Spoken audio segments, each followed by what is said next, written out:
From Storm Tracker 6, this is Forecast First, sponsored by Auto Owners Insurance. Simple human sense. We had some rain showers move through earlier this morning, and those are coming to an end right now, and we're just seeing some cloudy skies and wet roadways across the area this morning. Temperatures, though, are into the 40s, 46 in Mason, 45 in Lansing and Charlotte, and 44 down in Jackson. Over the next 12 hours, temperatures will remain into the 50s and get possibly into the low 60s with cloudy skies and even some light rain showers. All the details coming up in just a little bit. 6 News This Morning starts right now.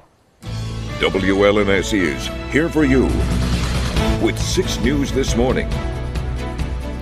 Good morning, Mid-Michigan. Thank you for waking up with us. It's Sunday, November 10th. I'm Karina Prieto, and we're here for you now with this morning's top stories. President-elect Donald Trump and President Biden are set to meet in the Oval Office on Wednesday as Trump's new White House starts to take shape. Yesterday, Trump took the step of announcing key figures who will not be a part of his administration. Bradley Blackburn has the latest on the transition.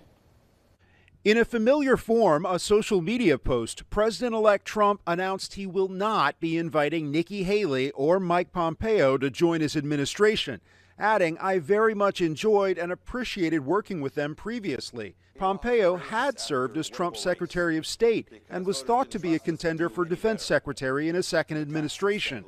Haley, his former UN ambassador turned primary opponent, is for now firmly pushed out. While some presidents have formed cabinets that are teams of rivals, bringing in their former opponents, Trump may favor loyalists. This will truly be the golden age of America. That's what we have to have. Meanwhile, in Washington, control of the House is still not certain. The GOP is 3 seats away from holding the majority, with several races still uncalled. In a podcast, former House Speaker Nancy Pelosi addressed Democrats' defeat last Tuesday, saying President Biden should have dropped out sooner and pinpointing the culture wars. Well, there are cultural issues involved in elections as well. Guns, God, and gays. That's the way they say it. Setbacks are unavoidable, but giving up is unforgivable. President Biden also reflected on the loss last week. Biden has called Trump a threat to democracy. But in keeping with tradition, he will meet with the president-elect Wednesday at the White House. Trump did not host Biden after the 2020 election. Bradley Blackburn, CBS News, New York. Michigan ended up being one of the closest races in the country, but the Republican Party won out in the end for both the presidential race and the state house. The party's success this year is even more remarkable given the money problems and leadership struggles that have been plaguing state Republicans for years. The change happened in January when Pete Hoekstra took control of the state GOP from former party chair Kristina Karamo. Karamo had been championed by certain grassroots elements of the party, but her leadership style ended up pushing away many longtime Republican backers, and the party was virtually bankrupt at the start of the year. That's when Hoekstra stepped in, united the party, and rebuilt the core leadership from the ground up in time for the November election. Hoekstra was able to do this in part because he had the backing of former President Donald Trump and served as a former ambassador during his administration.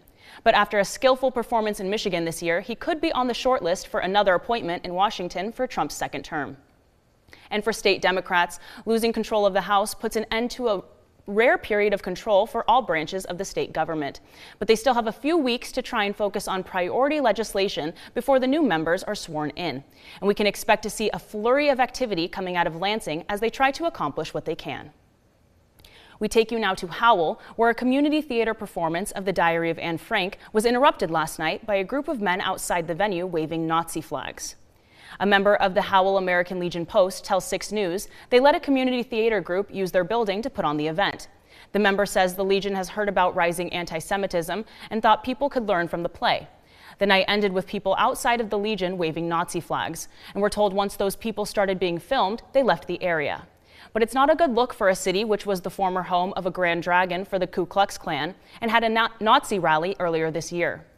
Howell was also been honored as the best main street in America by USA Today, and many of the residents are tired of having to push back against hate. Play that we're hosting here at the Post, it's historical and it's something that people can learn from, and well, this is the kind of crap you have to put up with. What happened in Howell is not an isolated incident. It fits a growing pattern of rising anti-Jewish hate that's been popping up around the world since Israel's invasion of Gaza. Last night, soccer fans for the Israeli national team had a long flight home after a riot in Amsterdam led to Jewish people being beaten in the streets. On the way to the game, Israeli fans chanted political slogans and ripped down a Palestinian flag they found on a house. On the way out of the game, groups of Israeli fans were singled out and beaten by mobs in the street. Political leaders in Amsterdam say it's one of the worst displays of Jewish hate since the Nazis took over the country more than 80 years ago. But far-right ideologies are on the rise around the world at the same time that division over the war in Gaza is getting worse. And Jewish leaders have urged their community members to be vigilant and on the lookout for hate. And if you're out and about today, you'll probably notice that it's getting colder, and kids throughout mid-Michigan are starting to need some winter gear to keep them warm. We're asking you to help us make that happen. It's time for our annual Coats for the Community Drive. That's where we team up with the Cristo Rey Community Center and other local partners to help people make it through the winter. But it's not just coats. If you've got hats, scarves, gloves, or any other winter clothes, you can drop them off right here at the station or at Cristo Rey, Carpet Studios in Okemos, your local Barry Ames Cleaners, or one of the 3 Shaheen Automotive locations. The deadline for coats in the community is this Friday, November 15th. From Storm Tracker 6, this is Weather on the Sixes, sponsored by Auto Owners Insurance. Simple human sense. Well, we're starting to see some drier conditions move back into the area after we saw a little bit of some heavier rainfall this morning. Take a look at Jackson. We're looking a little bit blue and a little bit soggy on the roadways after that rain moved through. We're now seeing just some quiet activity on our satellite and radar as the bulk of that rain continues to push to the east. This is all associated with a massive low pressure system that is still off to our west, and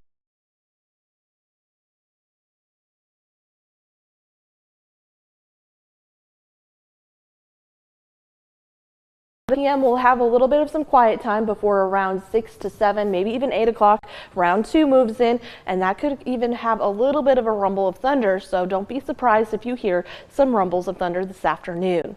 Overall, though, right now temperatures are into the 40s, 45 degrees in Charlotte, 46 in Mason, 45 in Lansing, and we're also going to continue to see the chance for some patchy fog and some visibility issues with this system. 10-mile visibility here in Lansing, 4 miles in Charlotte, and 5 miles down in Jackson. Today temperatures are going to get into the 60s, so even though it's going to be rainy and kind of damp feeling, we're going to continue to feel a little bit warm for today, but we'll still feel very quiet and cool for today as we continue to see those rain showers off and on throughout the day. But I think the bulk of the rain has come to an end, and now we're just drying things out, but those roadways could remain a little bit slippery and with those leaves and from those rain showers as well. Right, well, this might just be me, but that Jackson camera shot looks like a winter morning over there. It's very blue and foggy. It reminds me of the first Twilight movie. Just that blue feeling. Yes. The blue filter that they have over it. Yes. Well, thank you, Kelsey.